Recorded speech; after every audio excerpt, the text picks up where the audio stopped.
আমরা পেয়েছি সাবেক বাংলাদেশের প্রধানমন্ত্রী শেখ হাসিনা। আপনাকে স্বাগত জানাই, আপনি আমাদেরকে সময় দিয়েছেন, এসেছেন আমাদের কাছে এবং যুক্ত হয়েছেন আমাদের সঙ্গে, সেজন্য আপনাকে ধন্যবাদ এবং কৃতজ্ঞতা। আমাদের সাথে আরো থাকছেন বেগম খালেদা জিয়া, আপনাকে আমাদের অনুষ্ঠানে স্বাগত জানাই, আপনি আমাদের সময় দিয়েছেন সেজন্য আমাদের কৃতজ্ঞতা জানাবেন।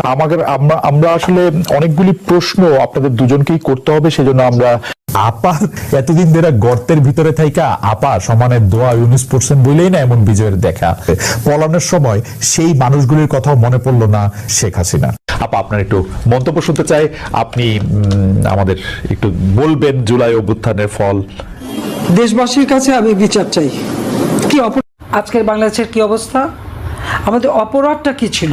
আমাকে স্বৈরাচার বলা হয়, স্বেচ্ছাচার বলা হয়, কত কিছু বলা হয়, কিন্তু আমি বলবো একটু তুলনা করে দেখেন তো সে স্বৈরাচার স্বেচ্ছাচার কে।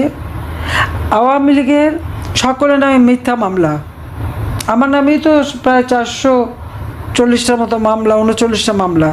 আমি এত হত্যা করেছি, যদিও এই হত্যার মধ্যে আজকেও আবার একটা এসে দেখলাম, সংবাদে দেখলাম যে 150 জনের উপর মানুষ জীবিত হয়ে ফিরে এসেছে। একজন ফিরে এসে মামলা প্রত্যাহার করতে চাচ্ছে যে আমি তো বেঁচে আছি, সেটা তারা আবার হিসেবে নিচ্ছে না। উনি এখন ভয় আছেন যে আবার তাকে সত্যিই মেনে না ফেলে। এই হলো বাংলাদেশের অবস্থা। আজকে দুর্ভাগ্য যে 1971 সালে পাকিস্তান হানাদার বাহিনী এদেশে যে মানে গণহত্যা শুরু করেছিল, মেয়েদের উপর যে অত্যাচার নির্যাতন শুরু করেছিল, গ্রামের পর গ্রাম জ্বালিয়ে পুড়ে ছারখার করেছিল, তখন 7.5 কোটি মানুষ, 3 কোটি মানুষের ঘরবাড়ি জ্বালিয়ে দিয়েছিল। এর বেশিরভাগই আওয়ামী লীগের নেতাকর্মী যারা, তাদের কোনো কিছুই রাখেনি তারা। আর মেয়েদের ধরে ধরে নিয়ে সেখানে আলবদর, আল শামস, তারপরে রাজাকার বাহিনী, এই বাহিনীর নেতা কারা ছিলেন? যুদ্ধ অপরাধীতে যাদেরকে আমরা শাস্তি দিচ্ছি তারা তখন ইয়াং জেনারেশন, যুব বয়স, এরাই এই মেয়েদেরকে ধরে ধরে ক্যাম্পে দিত। সেই মেয়েগুলিকে যখন উদ্ধার করা হয় তাদের অবস্থাটা কী ছিল? এখানে বহু বই আছে, অনেকের মতামত আছে, পড়ে দেখবেন যে এক একটা মেয়েকে কী অবস্থায় তাকে দিনের পর দিন পাশবিক অত্যাচার। অনেক মেয়ে সুইসাইড করেছিল বলে তাদের শাড়িটা পরতে দিত না, কোনো মতে একটা পেটিকোট পরে ঘুরে বেড়াতে হতো, এবং যখন তখন তাদের পথা, তাদের শরীর কত বিক্ষত ছিল ওই পশুদের, সে পশুত্বর জন্য, মানে সেগুলি পড়লে চোখে পানি রাখা যায় না। সেই যুদ্ধ অপরাধীদের বিচার জাতির পিতা বঙ্গবন্ধু শেখ মুজিব শুরু করেছিলেন। এই নির্যাতিত নিগৃহীত মানুষগুলি যেন ন্যায় বিচার পায়, যাদের আপন জনকে হত্যা করা হয়েছে তারা যেন ন্যায় বিচার পায়, সেই ন্যায় বিচার দেওয়ার জন্য তিনি এই আইসিটি প্রতিষ্ঠা করে 1973 সালে আইন করে এই আন্তর্জাতিক ক্রিমিনাল এই কোর্ট তৈরি করে তিনি বিচার করেছিলেন।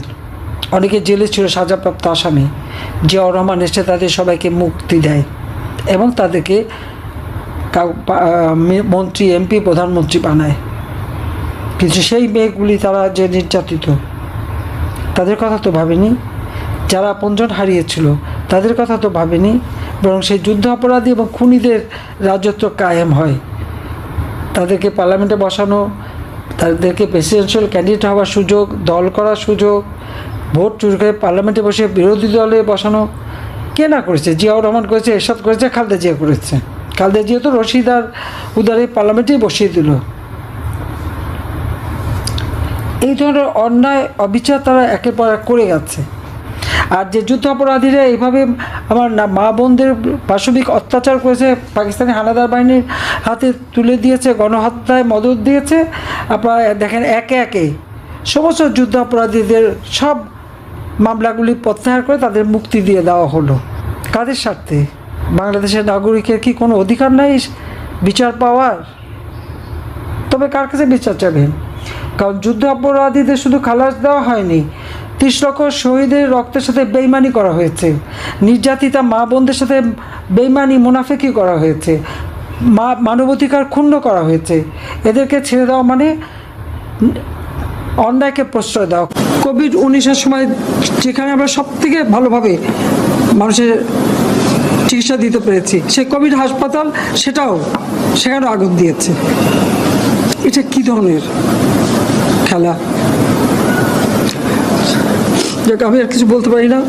আমি যে এগুলি এক একদিন দেখি আর শেখ হাসিনা, আপনাকে অনেক ধন্যবাদ, অনেক ধন্যবাদ। বেগম খালেদা জিয়া, আপনি গণতন্ত্রের পক্ষে লড়াইয়ে সামিল হতে বলছেন, প্রশ্ন কেউ কেউ করছেন, প্রশ্ন উঠছে, আপনি কি এইসব মামলা মোকদ্দমা থেকে মুক্তি পেতে ডক্টর মোহাম্মদ ইউনূস সরকারেরই পরিবর্তন চাইছেন? রহমানের রহিম। প্রিয় নেতৃবৃন্দ, সহকর্মীবৃন্দ, সকল সুবর্ণাতেহিগণ, আসসালামু আলাইকুম। প্রতি বছর মে মাসের এই দিনটি আমাদের পরিবারে আসে এক বেদনা বিধুর স্মৃতি নিয়ে। এই দিনে শুধু আমাদের পরিবার নয়, বরং সমগ্র দেশই হয়ে উঠে পড়েছিল বেদনার্ত ও অভিভাবকহীন। আমাদের প্রিয় মাতৃভূমি বাংলাদেশের জন্মের সাথে জড়িয়ে থাকা এক অবিচ্ছেদ্য নাম শহীদ প্রেসিডেন্ট জিয়াউর রহমান, যে চট্টগ্রাম থেকে স্বাধীনতার ঘোষণা করে তিনি এ দেশের সাথে তার নাম অবিচ্ছেদ্য করেছিলেন। সেই চট্টগ্রামেই এক সফল, সৎ, দূরদর্শী ও প্রকৃত দেশপ্রেমিক প্রেসিডেন্ট হিসেবে নিজের জীবন উৎসর্গ করেছেন। এদেশে গণতন্ত্র, স্বাধীনতা, সংবাদপত্র ও বিচার বিভাগের স্বাধীনতা, স্বনির্ভরতা ও উন্নয়ন এবং নিজস্ব জাতীয়তাবাদ সৃষ্টির অনন্য রূপকার শহীদ জিয়া, যে গণতন্ত্র প্রতিষ্ঠা আর সার্বভৌমত্ব রক্ষার লড়াইয়ে তিনি শাহাদাত বরণ করেছেন, সেই গণতন্ত্র নিরবচ্ছিন্ন যাত্রা আজও বাধাগ্রস্ত হচ্ছে প্রতি পদে পদে। খুব শীঘ্রই আমরা বাংলাদেশকে গণতন্ত্রে পুনঃপ্রতিষ্ঠিত দেখতে পাব। এই হোক শহীদ জিয়ার শাহাদাত বার্ষিকীতে আমাদের অঙ্গীকার। এই লক্ষ্যে সুশৃঙ্খলভাবে এগিয়ে চলার জন্য আমি বিএনপির সকল পর্যায়ের নেতা কর্মী ও দেশবাসীর প্রতি আহ্বান জানাচ্ছি। মনে রাখবেন, সবার জন্য গণতন্ত্র ও উন্নয়নের মাধ্যমে সকল সমস্যার সমাধানের যে রাজনীতি শহীদ জিয়া রেখে গেছেন, তা বাস্তবায়নের মাধ্যমে তার প্রতি শ্রদ্ধা জানাতে হবে। আমরা তার বিদায়ী আত্মার মাগফিরাত কামনা করছি।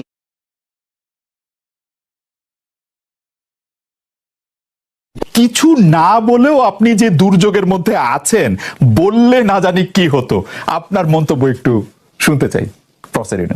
তুমি তো সবটা বলে ফেলেছো সমস্যাগুলো কি। কাজে এই হলো অবস্থাটা হলো, আমি বলছি দেশের কাউকে কিছু বলি এমন কথা তো নয়।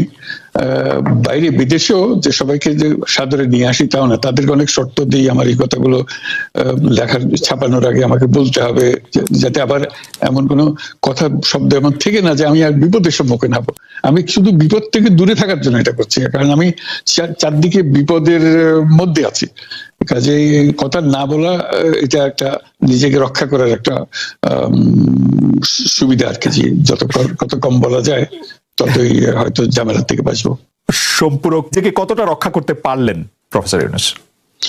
পারলাম না তো, এত তো খালি বাড়ছে। এখন তো বড় কঠিন অবস্থার মধ্যে পড়ে গেছি। কিছুদিন আগে হয়তো খবর পেয়েছে, এই মাসের মধ্যেই যে 12 তারিখে যে ঘটনা ঘটলো, যে আমাদের অফিসের মধ্যে ঢুকে গেল লোকজন, ঢুকে বললো যে এটা আমরা এখন দখল করলাম, এখান থেকে আমরা চালাবো। এটা কি ধরনের আবদারিকতা!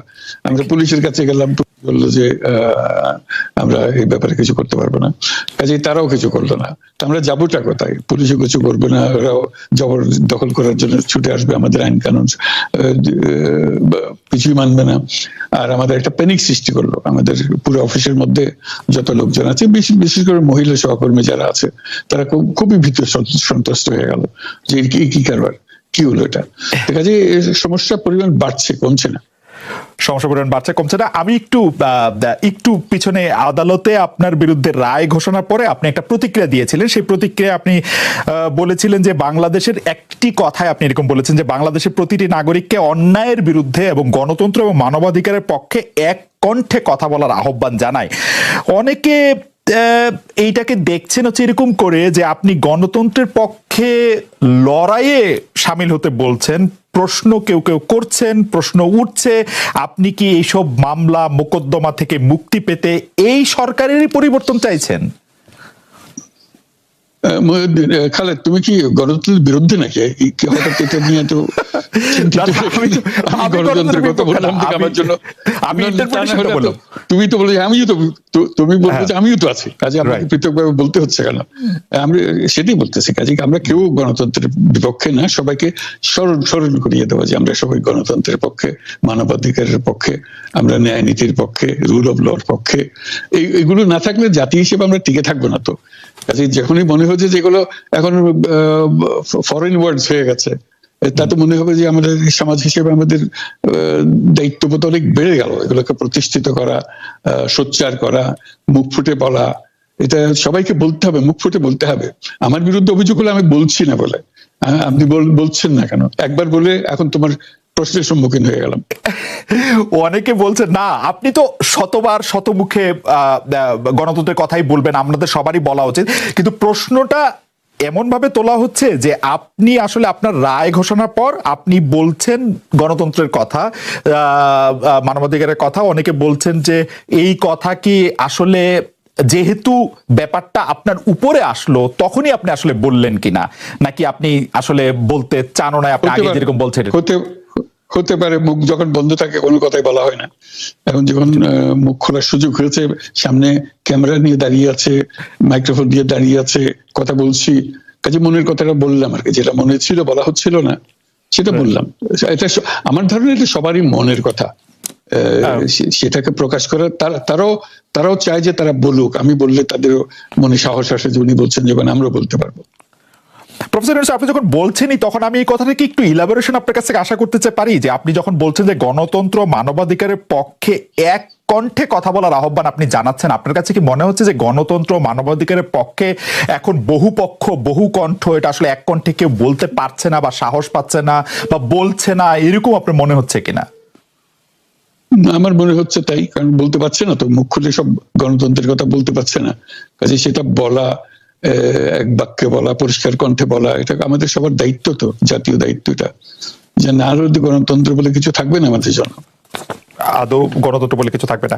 একটা প্রশ্ন করি যে বর্তমান সরকার আরো স্পেসিফিক ভাবে বললে, প্রধানমন্ত্রী শেখ হাসিনা স্পষ্টতই আপনাকে অপছন্দ করেন, অনেক কিছুর জন্য আপনাকে দায়ী করেন, পদ্মা সেতু এবং এই সেই। এর কারণ কি বলে আপনি মনে করেন? আপনাকে কি তিনি তার প্রতিদ্বন্দ্বী মনে করেন, নাকি সত্যি তার কাছে এমন কোনো তথ্য রয়েছে যে আপনার বিশাল কোনো রাজনৈতিক অভিলাষ রয়েছে? আপনি কি রাজনৈতিকভাবে তার প্রতিদ্বন্দ্বী হয়ে উঠছেন বলে তিনি আপনাকে অপছন্দ করছেন, না কি কারণে? আপনার কি মনে হয়? আমার মনে হয় উনি মনে করেন যে আমি দেশের সর্বোচ্চ ডাকু, সন্ত্রাসী, কিংবা আমি অপরাধী, আমি সেরা চোর, এই জাতীয় জিনিস মনে করেন। কাজে সেগুলো ব্যাখ্যা করেন উনি তার মুখে। উনি বলেন যে আমি সুদখোর, আমি ঘুষখোর, আমি সব এমন সব কটু শব্দ ব্যবহার করেন যাতে মনে হয় যে আমার সম্বন্ধে তার ধারণা খুব